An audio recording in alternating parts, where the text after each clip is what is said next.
नमस्कार, दुआ सलाम। आपने दुनिया में 7 अजूबे देखे हैं। 7वां अजूबा हिंदुस्तान के आगरा में है और आगरा में ही हिंदुस्तान के आगरा में ही 8वां अजूबा भी है।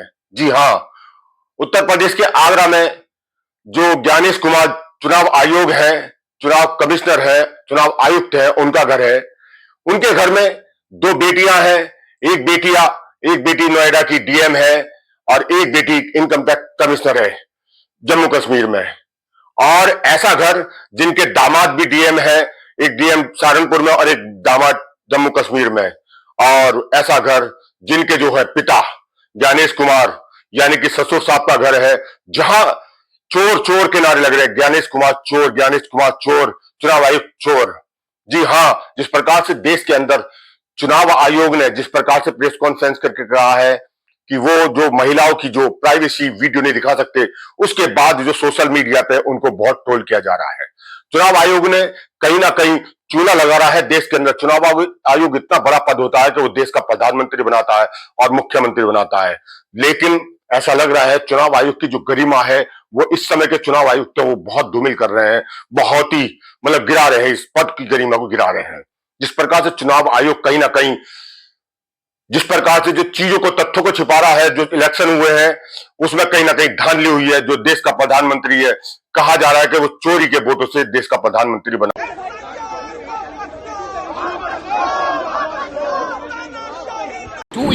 Two major events happened in last 1 month.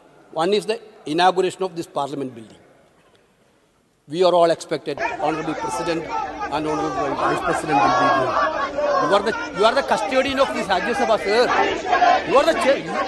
It is an insult to us, Rajya Sabha members. Our chairman is not there in that time. Our chairman is not there in that time. Our President of India is not there in that time. Honorable members. चुनाव आयुक्त कटघरे में इसलिए भी है, कारण है जिस प्रकार से उनकी बेटियां हो या दामाद हो, भारतीय जनता पार्टी की सरकार के बाद ही वो आईएएस बने हैं या यूपीएससी की परीक्षा क्रैक की है।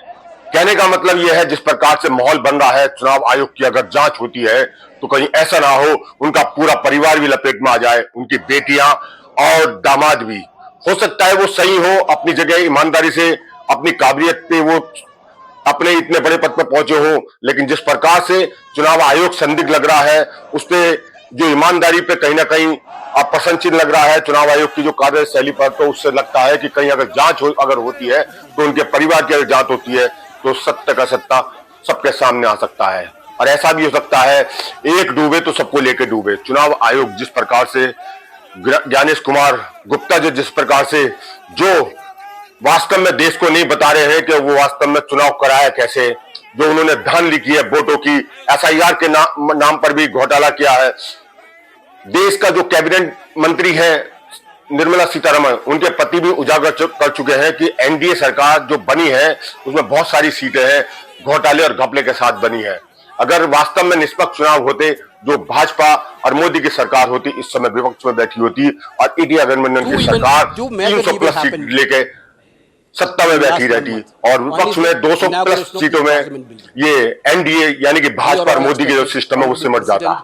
कहीं ना कहीं जिस प्रकार से चुनाव आयोग पे आरोप लग रहे हैं, अगर इसकी जांच होगी तो सत्य सामने आ जाएगा। उसके बाद आज चुनाव आयोग कहीं ना कहीं डरा हुआ।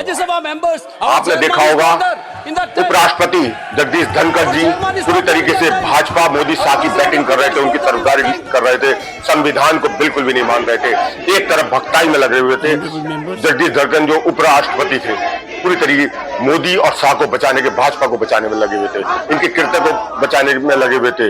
वास्तव में जो इनकी गलतियां थी उनको छिपाने में लगे हुए थे। उपराष्ट्रपति जब उनसे इस्तीफा लिया गया या उनसे जबरदस्ती दिलवाया गया, पूरे देश और दुनिया ने देखा है। उसके बाद आज जगदीश धनखड़ कहीं नहीं दिखाई दे रहे हैं। कौन सी गुफा में पहुंच गए हैं किसी को कुछ नहीं पता। अगर इसी प्रकार ज्ञानेश कुमार के खिलाफ भी अगर सरकार के जो विपक्ष के जो 300 सांसद है और अभियोग लेके आते हैं, तो अगर जांच होती है तो हो सकता है ये भी जेल की सलाखों के पीछे जाएं। चुनाव आयोग जिस प्रकार से कर रहा है वो संदिग्ध है। देश नहीं, पूरी दुनिया देख रही है। पूरी दुनिया में थू थू हो रहा है। चुनाव आयोग जो ज्ञानेश कुमार है इस समय पूरी तरीके से भाजपा और मोदी और शाह को बचाने में लगे हुए हैं। तस्वीर सबके सामने आ रही है जिस प्रकार से विपक्ष राहुल गांधी पूरे देश में बिहार से उन्होंने यात्रा शुरू की है और इन वोट चोरों के नाम से जो यात्रा की है, वोट अधिकार के नाम से जो यात्रा की है, उसका लगता है कि पूरे देश में कहीं ना कहीं क्रांति ना हो जाए।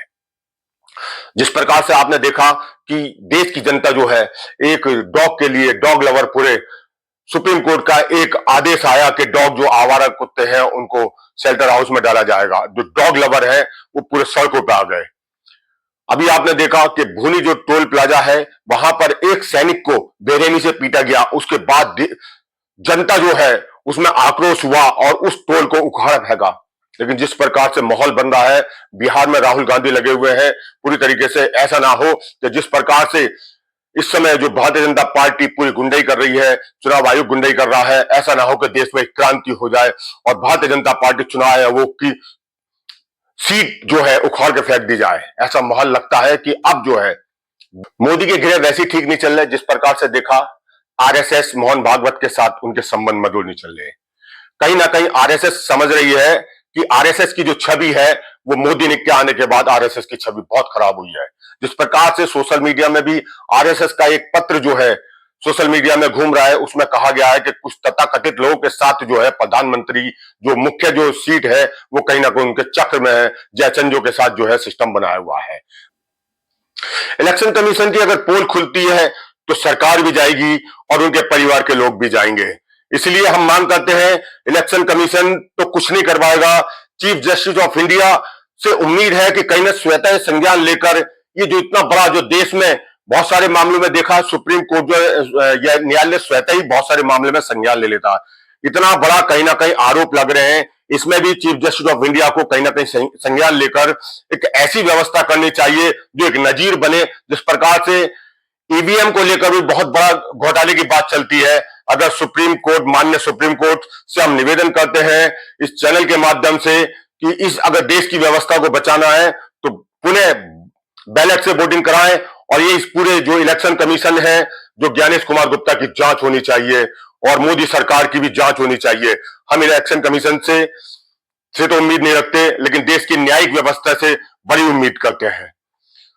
जो भी इस चैनल को देख रहे हैं, आपसे निवेदन है इस चैनल को सब्सक्राइब करिए, कमेंट्स करिए, लाइक करिए, शेयर करिए। गोदी मीडिया है वो जो सत्य है वो नहीं दिखाएगा। हम बताने की कोशिश कर रहे हैं, निर्भीकता से, निडरता के साथ आपके सामने हर खबरों को पेश कर रहे हैं। नमस्कार, खुदा हाफिज।